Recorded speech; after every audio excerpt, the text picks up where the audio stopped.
Salut à tous les amis, j'espère que vous allez bien. On se retrouve aujourd'hui pour parler en fait un peu d'anecdotes que je trouvais intéressantes à vous partager.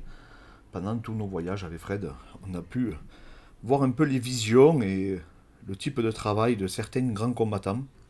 Et je voulais vous faire une petite série vidéo sur le sujet.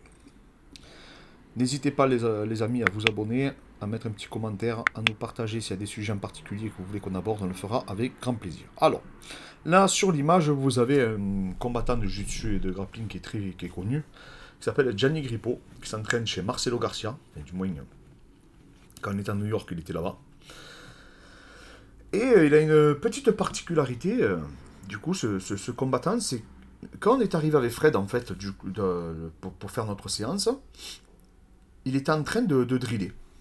Donc il était là, il faisait ses drills, il travaillait. Bon, vous allez me dire, bon, mais il n'y a rien de classique, hein, il n'y a rien de plus classique en jiu-jitsu, en grappling, en lutte, en boxe, etc. De travailler ses gammes, travailler ses transitions, ses continuités, enfin tout ça. Et donc il a commencé à driller, et on s'est aperçu qu'il faisait son passage de garde, il prenait le dos, et après il mettait sa soumission. Et donc on a regardé son drill, et au bout de 5 minutes, comme il faisait toujours le même drill, j'ai dit bon mais Fred, vas-y c'est bon, viens on va s'entraîner, on commence l'entraînement, et on regardera tout à l'heure ce qu'il travaille. Et donc on fait tout l'entraînement, donc c'était l'entraînement réservé aux gradés, c'était un entraînement de grappling, donc on démarrait dans le dos, etc. Tout ça j'y reviendrai hein, dans une autre vidéo. Et donc du coup, au bout d'une heure et quart, une heure et demie, il était au fond de la salle tout seul avec son sparring. Et on regarde avec Fred et on voit les amis qui continuent à faire le même drill qu'il avait fait au tout début de la séance. Ça veut dire quoi? Ça veut dire que ce mec, pendant une heure et demie pratiquement, il a travaillé que la même technique à différentes intensités. C'est-à-dire il faisait au début très relâché, il passait la garde, je crois qu'il faisait l'essuie-glace, alors je ne me rappelle plus de mémoire, hein. Et après il prenait le dos, mais je ne sais plus exactement. Mais en gros c'était ça, c'est par rapport à une réaction de l'adversaire.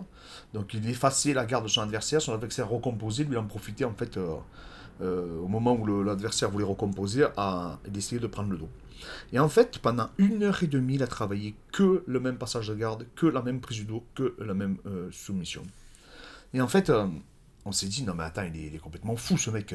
Comment tu fais pour passer une heure et demie à travailler la même chose? Alors, il le faisait au début lentement, pendant une demi-heure, il a fait lentement. Ensuite, il a fait quelques accélérations. Et ensuite, il a refait lentement. Et après, ils ont discuté. Après, il est reparti. Enfin, c'était assez incompréhensible ce qu'il faisait. Et du coup, on a discuté un peu avec quelqu'un qu'il connaissait bien. Il nous a dit qu'il faisait quasiment tous les jours ça. C'est-à-dire que tous les jours, il choisissait un drill, fait une technique à proprement parler, donc avec des continuités, hein, bien sûr. Il a décortiqué et il travaillait pendant une heure et demie, il travaillait que cette technique. Je ne sais pas si vous vous rendez compte de faire pendant une heure et demie la même chose. C'est pas ludique, hein, c'est vraiment répétitif, ça doit être ennuyeux à mourir. Et il y avait les mecs après de Flow Grappling qui sont arrivés, donc ils ont continué à le filmer. Et même les mecs, je voyais, ils faisaient la gueule, quoi. Ils disaient, mais attends, mais on va pas filmer ça pendant une heure et demie, ça n'a ni queue ni tête. Et en fait, donc ils discutent. Alors je pense qu'il faisait une mise au point technique et tactique, avec donc son sparring. Et ensuite, à partir de là, eh ben, il la mettait en pratique à différentes intensités.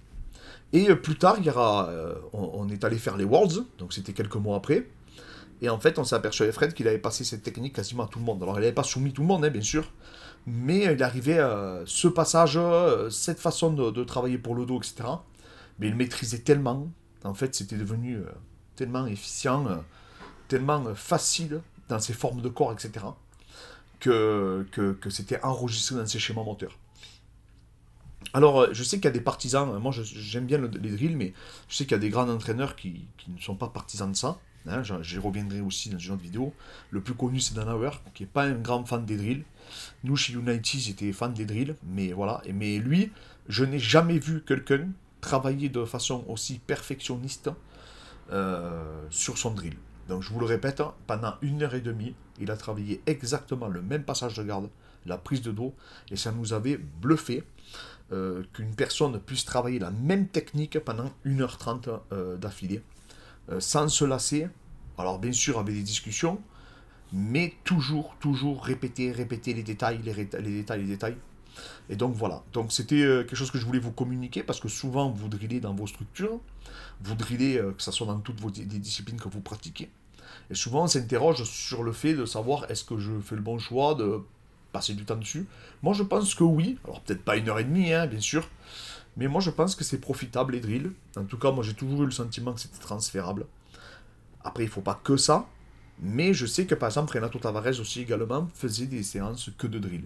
Donc voilà, c'était une anecdote que je voulais vous communiquer, parce que peut-être certains d'entre vous pourront la réutiliser ou s'en inspirer pour leur athlète ou leur pratique personnelle.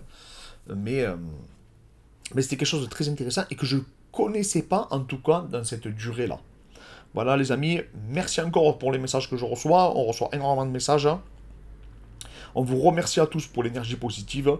N'hésitez pas, pour ceux qui veulent nous contacter, à nous le faire sur Instagram. Sachez qu'on a aussi toute une ribambelle de drill dans l'académie en ligne pour travailler tout seul sur mannequin, etc. Avec un cheminement. Et là, on va reprendre, comme on a reçu notre nouveau matos, on va pouvoir reprendre du coup tout le travail pour driller avec un partenaire ou sans partenaire. Et ensuite, là, je suis en train de vous tourner aussi une vidéo comment organiser ces séances, que ce soit en boxe, en MMA, etc. Donc ça, je trouve que ça, j'espère que ça vous plaira. Voilà, je vous dis à très bientôt les amis, et merci encore.